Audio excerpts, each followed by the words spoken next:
Namaskar students. In this video, we will discuss an important result, Cantor's power set theorem. We will be discussing its statement and we will be going through its proof also. So let us start with the statement of Cantor's power set theorem. Cantor's power set theorem states that the power set, this is the notation for the power set, the power set of any set is, so we have here the set S and we are talking about its power set. Cantor's power set theorem states that the power set of any set S has strictly larger cardinality than the set S. So here we are talking about the cardinality of the set S and its power set. And how they are related, we are saying here that for any arbitrary set S here, the cardinality of the power set is strictly larger than the cardinality of the set S itself. Strictly means we have here the sign of less than. We don't have the sign of less than equal to. The cardinality of set S, it is less than cardinality of the set, which is here the power set. Now, how we can prove this result, how we will be going to prove here. So we are assuming first of all the given two sets. So let S be any set and this is the power set of S. Now to prove this result, to prove Cantor's power set theorem, to show here that the cardinality of set S is strictly less than the cardinality of its power set, we will be proving two things. We know that if we have two sets A and B and we are saying that the cardinality of set A is less than the cardinality of set B, then there exists some 1-1 function from the set A to B. And on the same time, there is no function from A to B which is onto. We have discussed three cases that if we are saying that two sets A and B, they have same cardinality, then in that case, we can show that there exists a bijective map, there exists a 1-1 onto map from the set A to set B. 1-1 onto map. 1-1 onto map. And then we have discussed this case also that if you're saying that the cardinality of set A is strictly less than the cardinality of set B, then in that case, we can show that there exists 1-1 map, but there is no onto map from the set A to set B. So we will be using the same approach here because we have to establish this inequality here. We have this inequality between the cardinality of set S and its power set. So here, firstly, we will be trying to construct an 1-1 map from set S to its power set. And in the second case, we will be showing that there is no onto map from set S to power set. For proof of part 1, for proving this first part that there exists an 1-1 map from set S to power set, we will be taking here map. The notation for that map we are considering here is F. So we are considering here the map F, which is defined from set S to its power set. And what is its definition? We are saying that the image of any element X of domain of the set S under this function F, it is the singleton set. We know that in set S, we have some elements, and here in codomain, which is the power set, being power sets, its elements are in the form of sets. So when we are seeing here the image of this element X under this function F, we have some set, we have singleton set. We have taken the image of this element X as the singleton set, and it is quite clear, it is obvious here that the singleton set will be present in this power set if this X is present in this set S. Now we have to check that this considered function, this function which we have constructed, is it a 1-1 function or not? So for proving this function 1-1, we will be using the approach by which we can prove that the given function is 1-1.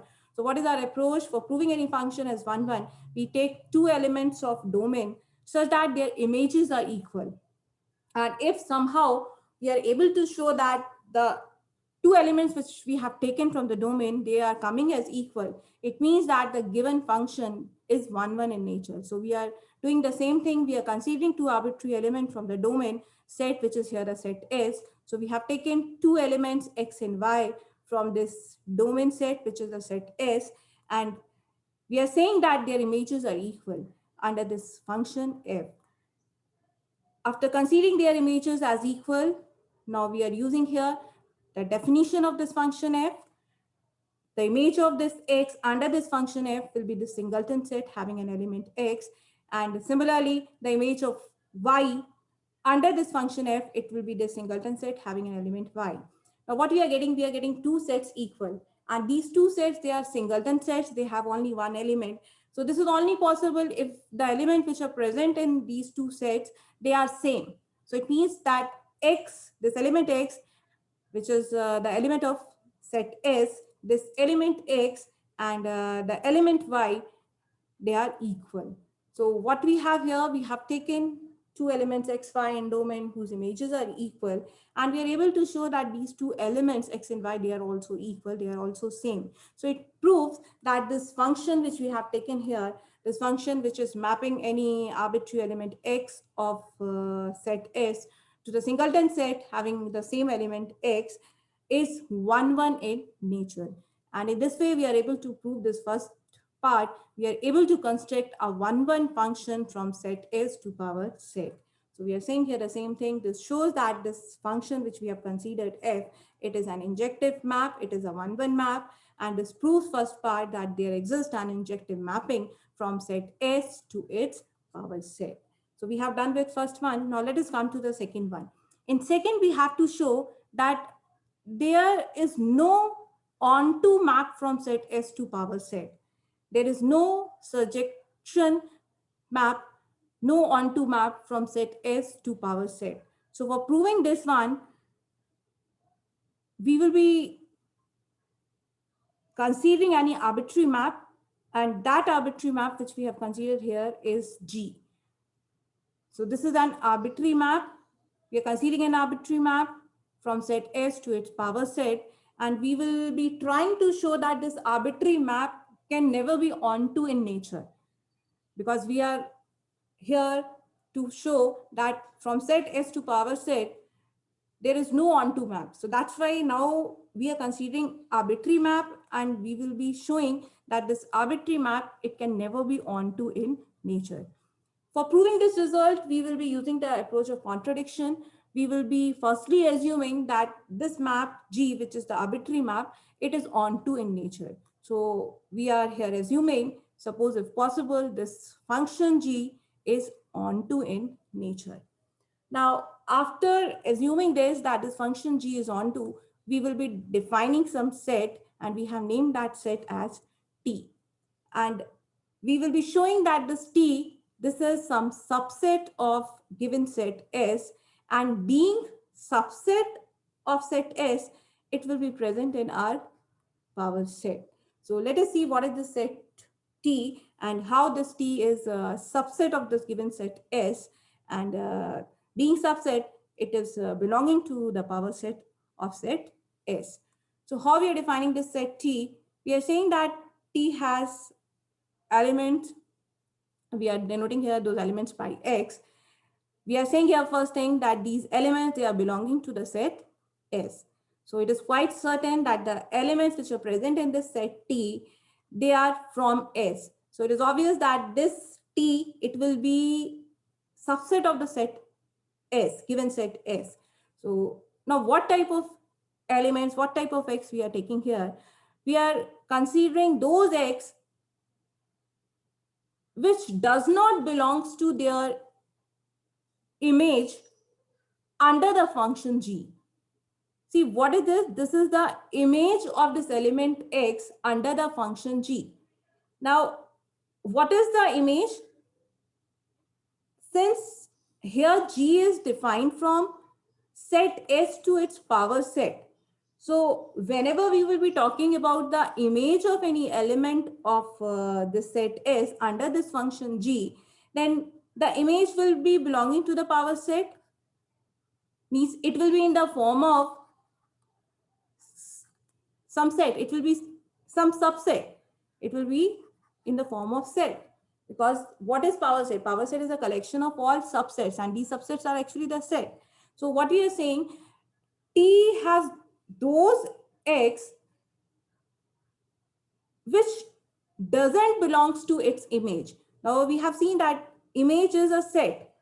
Means if this X is not belonging to that set, then this X will be present in this defined set T. So T is collection of X, where these X, they are elements of this set S, and these are such elements which are not present in their images, which are not present in the sets which we are getting as their images. Now, it is obvious that this T, since this X, which we are considering here in T, they belongs to S, it is clear that this T is subset of the set S.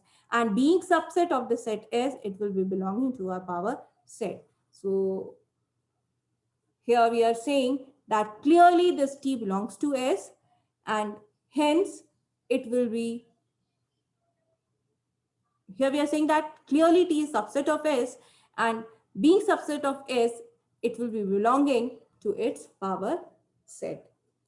Now we have S, which is our domain. This is our power set, which is our codomain.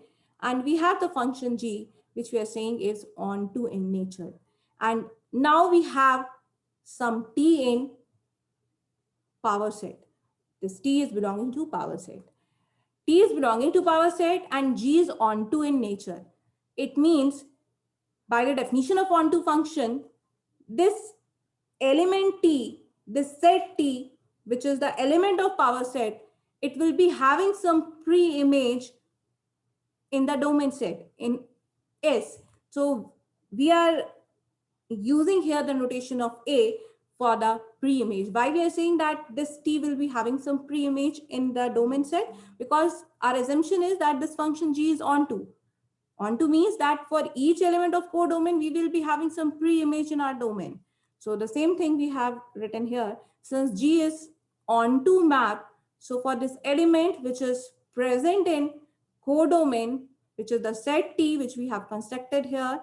So for this element T of power set, there exists some element in the domain set, which we have denoted by A, and our domain set is here set S, such that the image of this element A under this function G is this element T of our codomain set, that is GA is equal to T.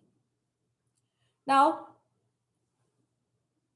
we are considering two cases. What are these two cases?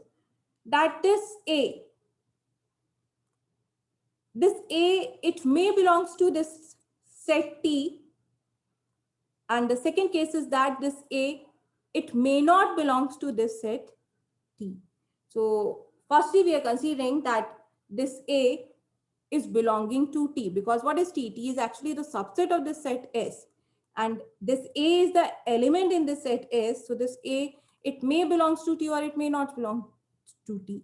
So in this first case, if we consider that A is belonging to T, and then if we are following the definition of this set T, this set capital T, then by the definition of set T, if you're saying that A belongs to T, it means that A will be not present, A will not be belonging to its image under this function G. Means this A will not belongs to its image. And what is image? Image is actually some subset of set S. So by the definition of T, if you're saying that this A is present in the set T, it means that this A will not be belonging to GA. But what is GA? GA is equal to T. This T has pre-image, which is A. We have taken it here. But this GA is equal to T. So here we are getting the contradiction. We are saying that A belongs to T, but here we are getting that A doesn't belongs to T. Now, if we come to the second part, now if we are considering that A doesn't belongs to T, and again we are going with the definition of this set T. Now, A is not present in this set T. If it is not present in this set T, it means that it will not be satisfying this condition. Means now A will be belonging to its image under this function G, because we are saying that A is not present in this set T. A is not present in this set T. It means it will not be following this thing. Means now A will be belonging to image of A under the function G. So that is A belongs to GA. Again, what is this GA? GA is equal to this one. Set T, GA is equal to set T. So what we are getting that this element A is belonging to T. So again, we are getting the contradiction. We have taken that A doesn't belongs to T, but by using the definition of the set T, what we are getting that this A belongs to T. So this is again a contradiction. So it means that this assumption which we have taken, that this arbitrary map G, which is from set S to its power set, is onto, it is not true. It means this function G, this arbitrary function G, it is not an onto map. So this proves that this arbitrary function G is not onto map. So we have proved both of the things. We have constructed one map from set S to its power set. And secondly, we have shown that there is no onto map from set S to its power set. So from these two, if we combine, then we can compare the cardinality of the set S and its power set. And from these two, we can conclude that the cardinality of the set S is strictly less than the cardinality of its power set. This is for the cardinality of power set, and here this notation is for the cardinality of set S. And this proves the statement that the power set of any set S has a strictly larger cardinality than the set S. Or you can say that the set S has a strictly less cardinality than its power set. So this is the Cantor's power set theorem with its proof. Thank you. Have a nice day.